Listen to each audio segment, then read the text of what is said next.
Hello student, good evening. कशा आहात? बरे आहे ना? हां, अभ्यास केला कालचा? In the inscribed angle, in the circle, inscribed angle and central angle, these are not same.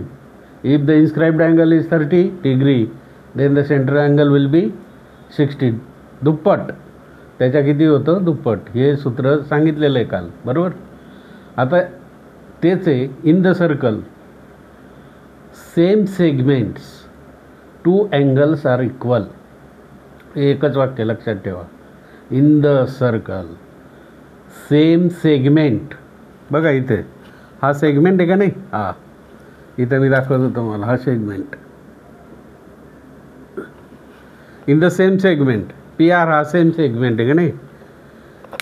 किंवा ही आर के, ही आर के एकाच कंस किंवा हा कंस आहे. या कंसातून जाणारे दोन कोन.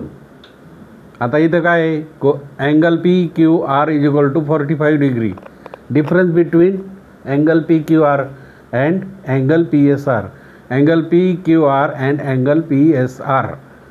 क्वेश्चन काय? If angle P Q R is equal to 45, if angle is P Q R is equal to 45, what is the angle P S R? Find the angle P S R. किती होणार आहे तो? 45च होणार आहे. किती होणार आहे?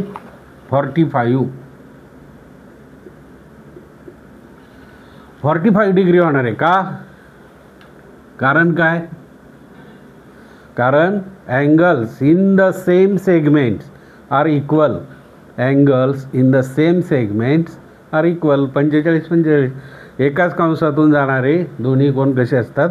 समान मापाचे. मग आता इथं HW दिलं आहे. Question angle, measurement of angle LMN, measurement of angle LMN is equal to 30 degree आहे. किती degree? 30. Find the measurement of angle LPN. Find the measurement of angle LPN. किती होणार आहे? एकच वाक्य. Angle in the same segments are equal. म्हणजे याचं 30 असेल तर याचं सुद्धा किती? अरे मी हे होमवर्क आहे नाही का? तर तुम्ही हे होमवर्क आहे, लक्षात ठेवा. आणि एक दुसरा सोपं सांगतो तुम्हाला. इथे दिसतंय तुम्हाला सर्कल दिसतंय का नाही?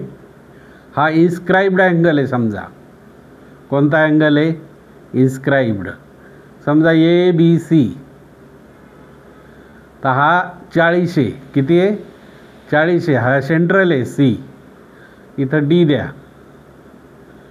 ABD हा सेंट्रल C. आणि मग या ठिकाणी हा जो अँगल आहे हा किती होणार आहे? कारण या दोघांचं माप हे किती असणार आहे? सरळ कोण आहे? 180 डिग्री. ओके, तर हे उद्या बघूया आपण. हे तुम्ही सोडून आणा. Okay, have a good day. अभ्यास